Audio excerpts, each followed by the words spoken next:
Tuhan firman-Mu ajaib, kekal meski gunung menghilang. Tiada huruf yang gagal, tak terpatahkan siasat. Hidup seperti-Mu ya Allah, lebih dari emas. Aku bersaksi kitab-Mu, kitab yang suci. Mendengarkan firman-Mu, hibur hati yang luka. Terangilah langkahku kemanapun ku pergi. Biarkanlah firman-Mu berkuasa atasku. Ubahkanku, bebaskanku, ku mau menyenangkan-Mu. Aku mau menyenangkan-Mu. Selamat datang pemirsa yang terkasih, saya menyambut Anda dan semua pemirsa dimanapun Anda berada ke episode baru dari Semua Belajar Harian, Semua Kitab Suci. Dalam program ini kami menyediakan studio lengkap tentang kitab-kitab dalam Alkitab dari Kejadian sampai Wahyu, dari hari Senin sampai Jumat. Jika ini pertama kalinya Anda menonton kami dan ingin merujuk kembali ke kitab-kitab yang telah kita pelajari sebelumnya, Anda dapat mengunjungi website kami, semuakitabsuci.com, di mana Anda dapat menemukan semua episode sebelumnya dalam format video dan teks. Dan Anda dapat dengan mudah mengunduhnya dan membuat perpustakaan Anda sendiri. Satu-satunya tujuan kami dari program ini adalah untuk membuka Alkitab di hadapan jutaan orang dan untuk menyelesaikan pembelajaran kitab hebat ini sebelum Tuhan datang, sehingga jutaan orang dapat memperoleh manfaatnya. Dalam mempelajari kitab-kitab Perjanjian Lama, kita telah sampai pada kitab Yeremia pasal 36 dan pasal 37. Izinkan saya di awal episode menyambut tamu saya, seorang hamba Tuhan yang saya sangat hormati yang sudah berada di studio. Selamat datang Saudara Yosef. Terima kasih. Kami juga menyambut para hadirin yang bersama kami. Selamat datang semuanya. Kami akan memulai pelajaran hari ini dalam beberapa saat lagi. Tetaplah bersama kami.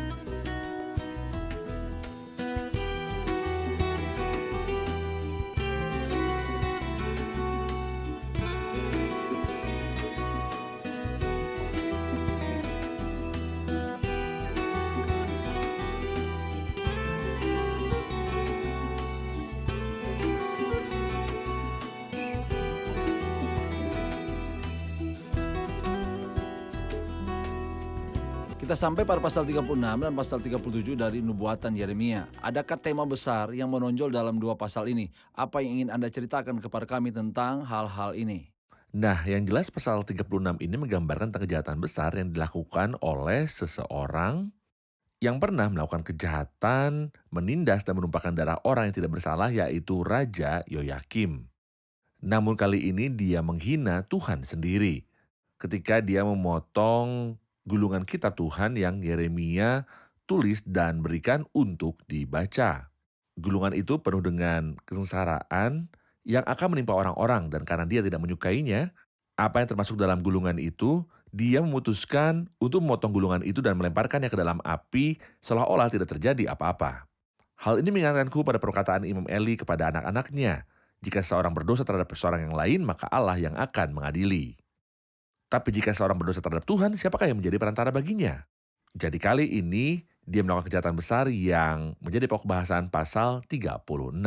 Di pasal 37, Yeremia dipenjara dan sedang berbicara dengan Raja Zedekia untuk memperingatkannya. Tetapi sayangnya dia tidak mendengarkan sama sekali. Oke, jadi kita bisa lihat di pasal 36, melanggar firman Tuhan. Ya, Dan dalam pasal yang ke-37 menyinggung tentang Nabi Tuhan. Nabi Allah, benar. Dan dalam kedua kasus tersebut suara Tuhan dikesampingkan. Ya.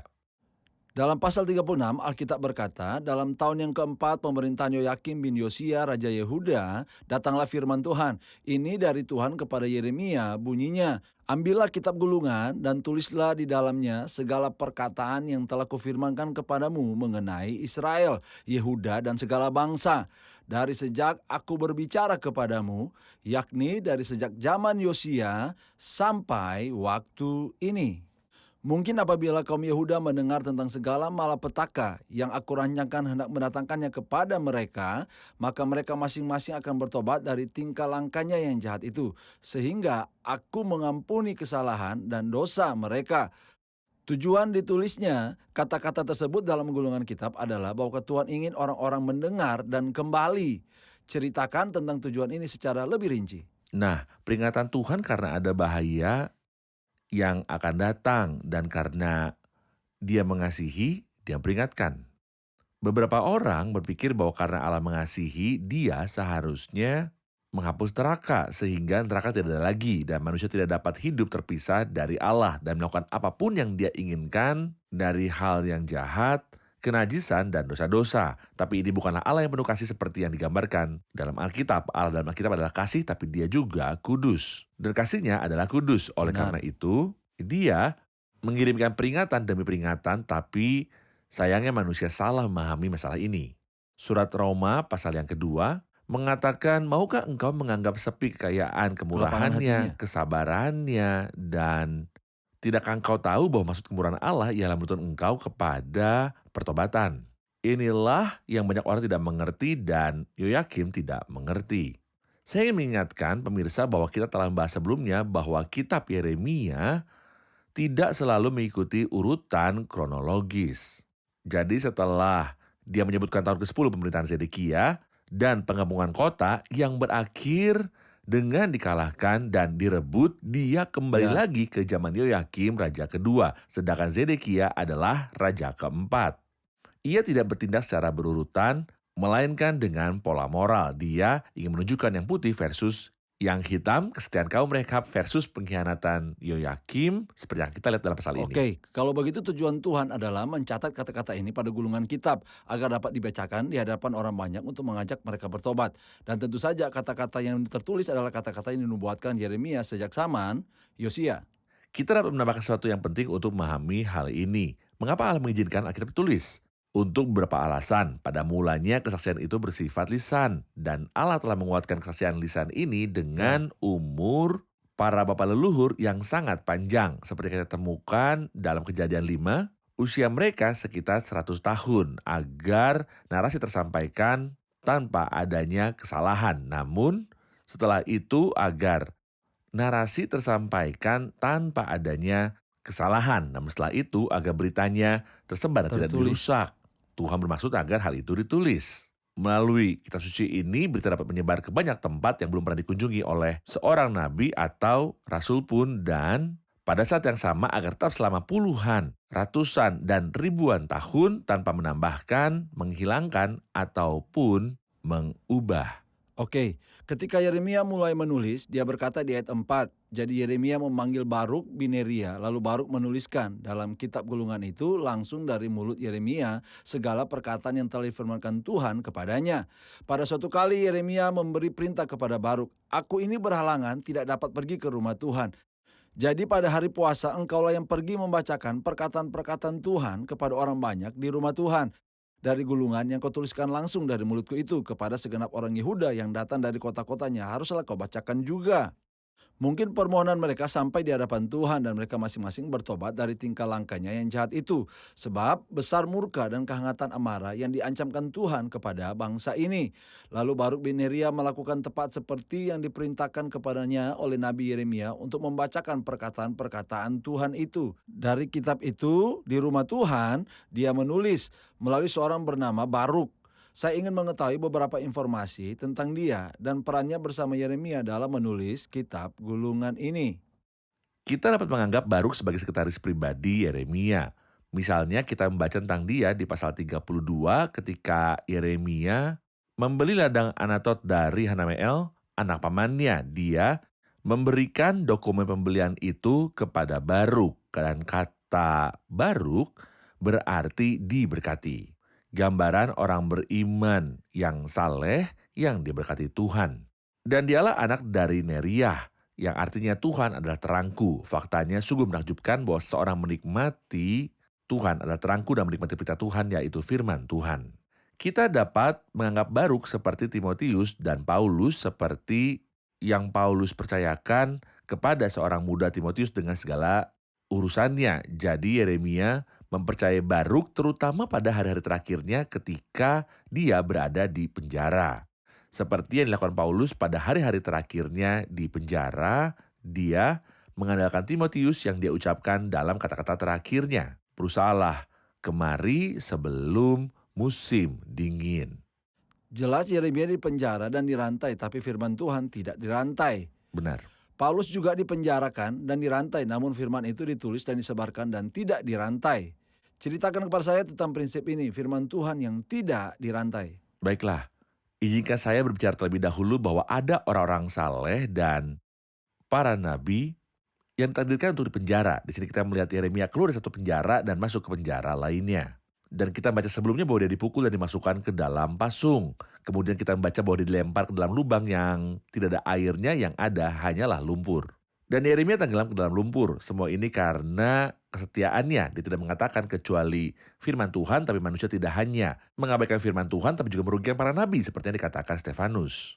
Siapakah dari nabi-nabi yang tidak dianiaya oleh nenek moyangmu? Tidak ada nabi yang mereka tidak bunuh. Sebagai contoh, Yohanes Pembaptis yang terbesar di antara mereka yang dilahirkan oleh perempuan dipenjara di rumah Herodes. Sebelumnya, Yeremia juga dipenjara. Hanya karena kesetiaannya. Yang menghibur adalah apa yang dikatakan oleh Paulus kepada anaknya Timotius dalam suratnya yang kedua pada pasal 2, karena pemberitaan Injil, inilah aku menderita malah dibelenggu seperti seorang penjahat. Tetapi firman Allah tidak terbelenggu. Ini bukan sebuah masalah, namun yang menghibur dan menyemangati saya adalah bahwa firman Tuhan tidak dirantai. Dan apa yang paling menyemangati kita dan umat Tuhan dimanapun adalah orang-orang kudus, penginjil atau misionaris dapat ditangkap dan gereja serta tempat ibadah mungkin ditutup. Namun firman Tuhan tidak mungkin dirantai atau tidak terbelenggu. Tapi menurutku kepada siapapun yang melakukan itu, engkau sedang bermain api. Umat Tuhan, kitab Tuhan, dan gereja Tuhan bukanlah wilayah yang bisa dirusak. Karena Tuhan mereka adalah Maha Kuasa. Baiklah, Saudara Yosef ayat 6 mengacu pada pembacaan gulungan itu di hari puasa. Bisa kita mendapatkan pelajaran moral spiritual dari hal ini? Tentu saja, tapi saya ingin menarik perhatian pada masalah penting. Apakah ini perkataan Yeremia atau perkataan Tuhan? Kata-kata Tuhan. Kita lihat ayat 1 bahwa Yeremia lah yang berbicara dan mendikte Baruk.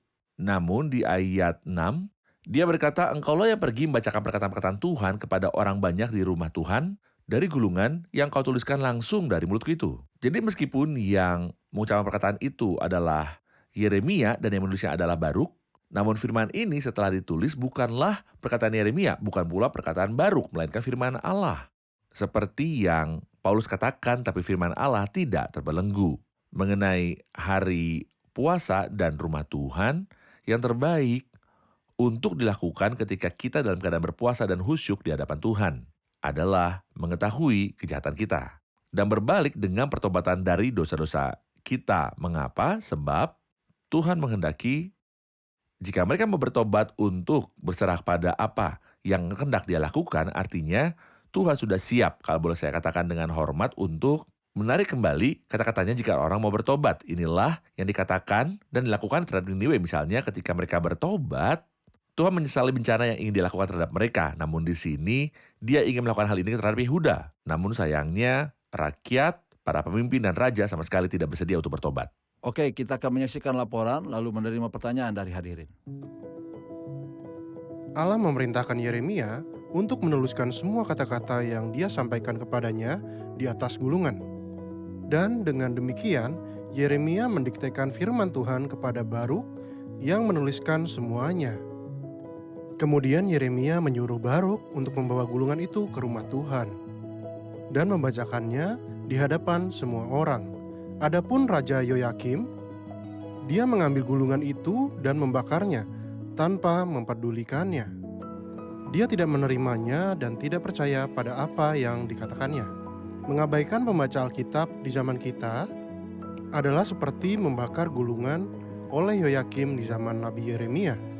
Maka Tuhan memerintahkan nabinya Yeremia untuk menulis firman-Nya di atas gulungan sekali lagi, dan untuk menyampaikan penghakiman kepada Yoyakim, karena tidak ada keturunannya yang akan duduk di atas tahta Daud lagi. Kami ingin tahu reaksi Yoyakim setelah membaca gulungan itu. Bagaimana reaksinya? Bagaimana reaksi Yoyakim terhadap gulungan itu dan apa yang tertulis di dalamnya? Itu adalah reaksi terburuk yang pernah ada. Bahkan Yoyakim, raja jahat ini seharusnya menuliskan salinan hukum untuk dirinya sendiri dalam sebuah kitab dan membacanya. Menurut Ulangan pasal yang ke-17. Sayangnya dia tidak melakukannya karena firman Tuhan adalah hal terakhir yang menjadi perhatiannya. Bukan hanya dia tidak menuliskan salinan hukum untuk dirinya sendiri, tetapi ketika bagian tambahan dari firman Tuhan datang kepadanya, sebuah bagian yang tidak ada di zaman Musa, dan Nabi Yeremia menulisnya dan itu sampai kepadanya, sayangnya dia memotongnya dan melemparkannya ke dalam api. Dia seharusnya melakukannya seperti ayahnya Yosia yang ketika mendengar firman kitab hukum, dia merobek pakaiannya, tapi sayangnya bukan yang merobek pakaiannya agar Tuhan mengasihi dia merobek gulungan kitab itu.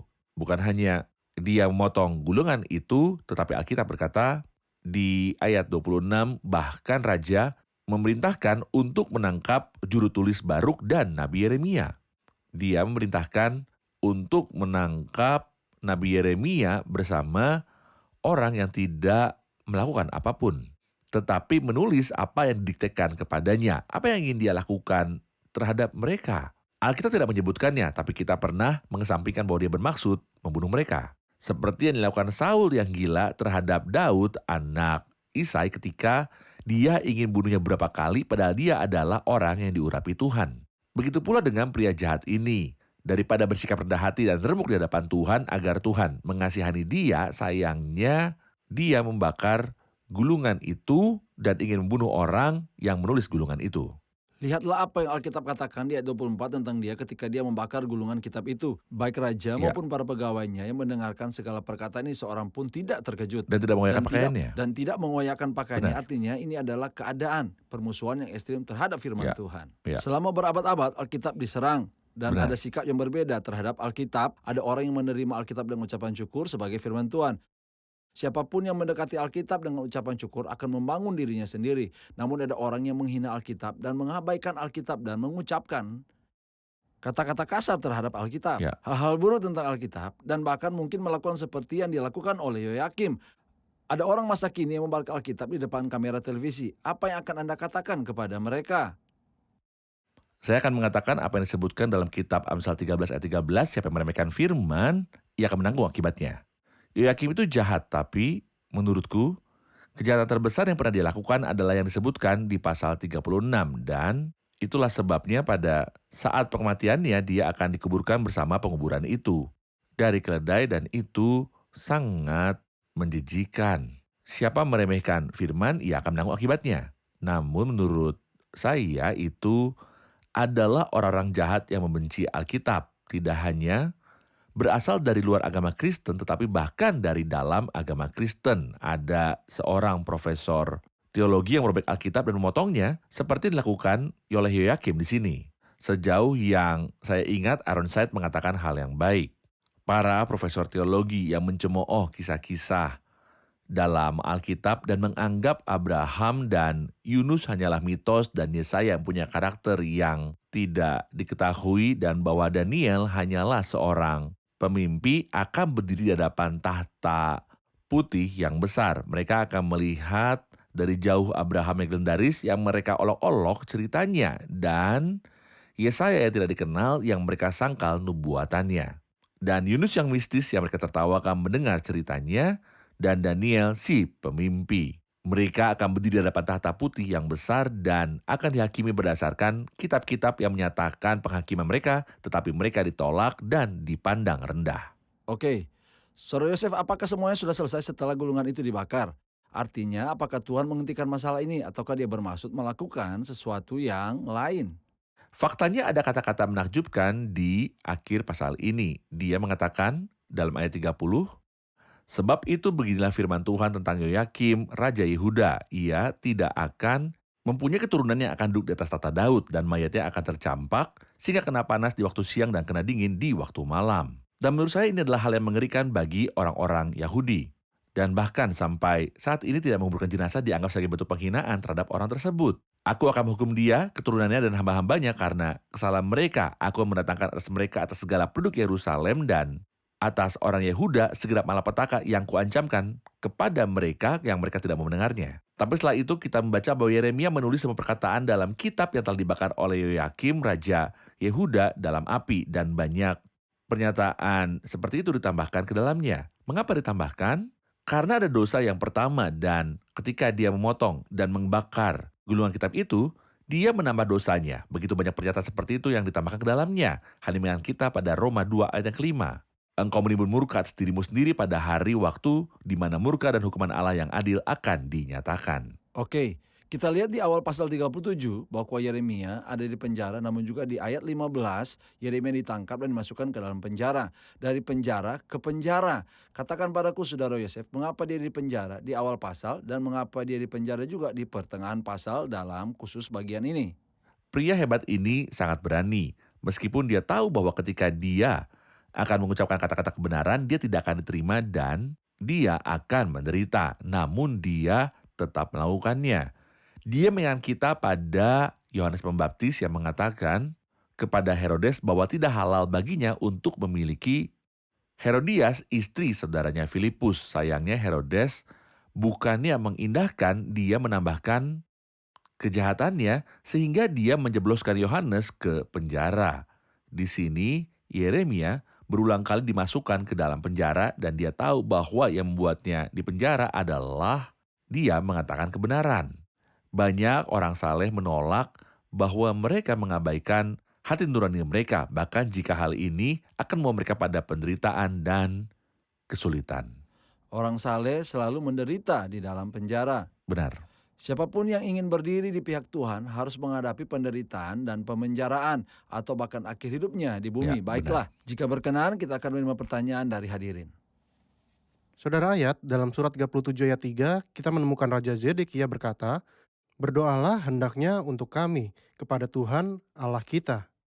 Apakah Zedekia dalam hal ini jujur atau munafik? Jelas bahwa Zedekia di sini mempunyai sifat-sifat yang baik. Ya. Saat dia meminta dari Yeremia untuk berdoa sambil berkata, "Berdoalah hendaknya untuk kami kepada Tuhan Allah kita." Apakah perasaan ini nyata? Dia menyaranku pada Firaun juga. Ketika dia berkata kepada Musa di kitab Keluaran pasal 8 ayat yang ke-28. Ini Berdoalah untuk adalah aku. doa Firaun. Ada pertobatan Firaun dan doa Firaun. Dia berkata kepada Musa dan Harun, berdoalah untuk aku. Tapi dia tidak bertobat. Di sini Zedekia berkata kepada Yeremia, doakanlah aku tetapi aku tidak mau bertobat. Dan ada orang jahat lain yang bernama Simon si penyihir. Dia juga berkata kepada Paulus, doakanlah aku tapi aku tidak akan bertobat. Saya ingin mengatakan kepada dia yang tidak mempunyai niat untuk bertobat. Tidak ada gunanya atau nilainya bahkan jika orang-orang kudus terbesar mendoakan Anda jika Anda tidak bertobat. Baik Musa, Harun, Yeremia, Rasul Petrus maupun siapapun tidak dapat membantu Anda. Jika tidak ada niat untuk bertobat, maka doalah yang mulia itu telah hilang bersama angin karena tanpa pertobatan tidak ada berkat sama sekali. Jika Zedekia setia dan benar-benar ingin bertobat, Tuhan tidak akan melepaskan dia ke pengasingan. Ya. Tapi Tuhan mengetahui kerusakan hatinya. Tentu saja. Saudara Yosef, saya butuh komentar Anda tentang adegan terakhir di pasalnya yang ke-37. Pertemuan antara tawanan dan raja. Pertemuan antara Yeremia si tawanan dan Raja Zedekia. Faktanya raja inilah yang meminta doa Yeremia. Setidaknya harus membebaskannya dari penjara. Namun sayangnya dia menahannya di penjara. Ayat 21 mengatakan, Raja Zedekia memberi perintah lalu orang menahan Yeremia di pelataran penjagaan dan memberikan setiap hari kepadanya sepotong roti dan jantungan roti sampai pada waktu segala roti habis di kota itu. Sayangnya dia tetap berada di penjara dan kita membacanya di pasal yang sama ayat 16. Dan lama Yeremia tinggal di sana. Raja tidak memiliki pertobatan yang nyata. Tetapi Yeremia mempunyai keberanian untuk bersabar demi kesaksian. Dan inilah yang terjadi pada semua orang saleh sepanjang zaman.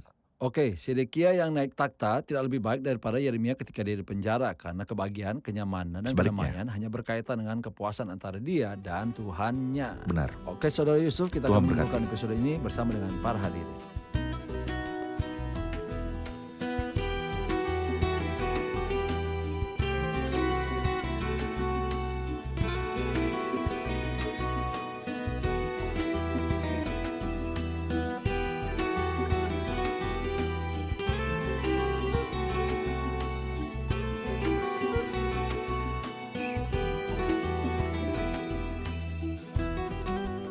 Kita belajar di pasal 36 bahwa Tuhan memerintahkan Yeremia untuk menulis apa yang dia nubuatkan dalam sebuah gulungan.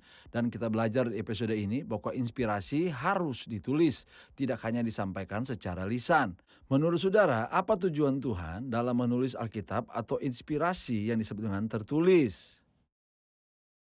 Tujuan Tuhan dalam menulis adalah agar firman dapat menyebar dengan cepat dan tanpa penambahan atau pengurangan, seperti halnya dengan ucapan secara verbal. Benar, jadi sebuah kitab ditulis untuk disebarluaskan dan dijaga dari penambahan dan kelalaian. Amin. Benar. Benar.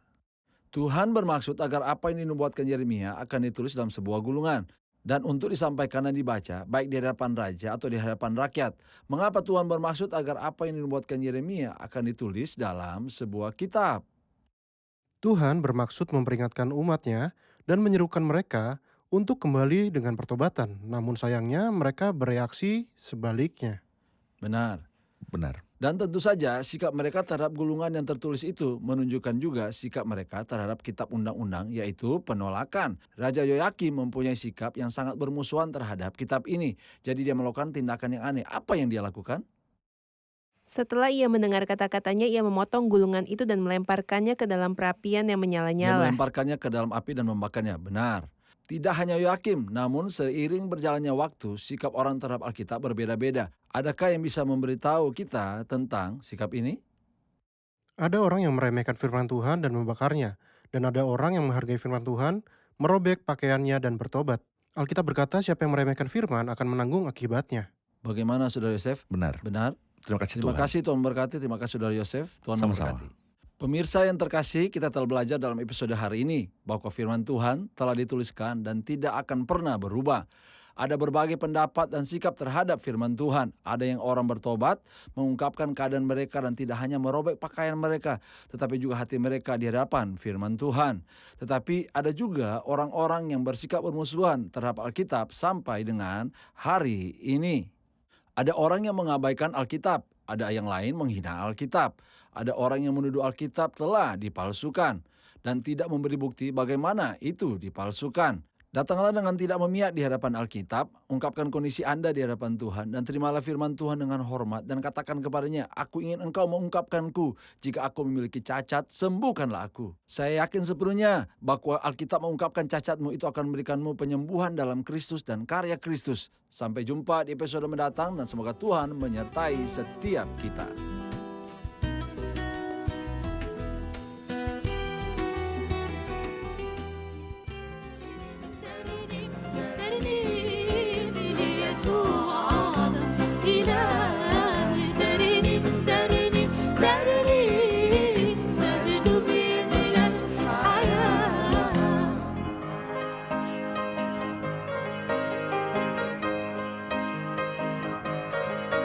إيمان بيعيش في النور ويشوف إبليس مأسور. إيمان بيعيش في النور ويشوف إبليس مأسور.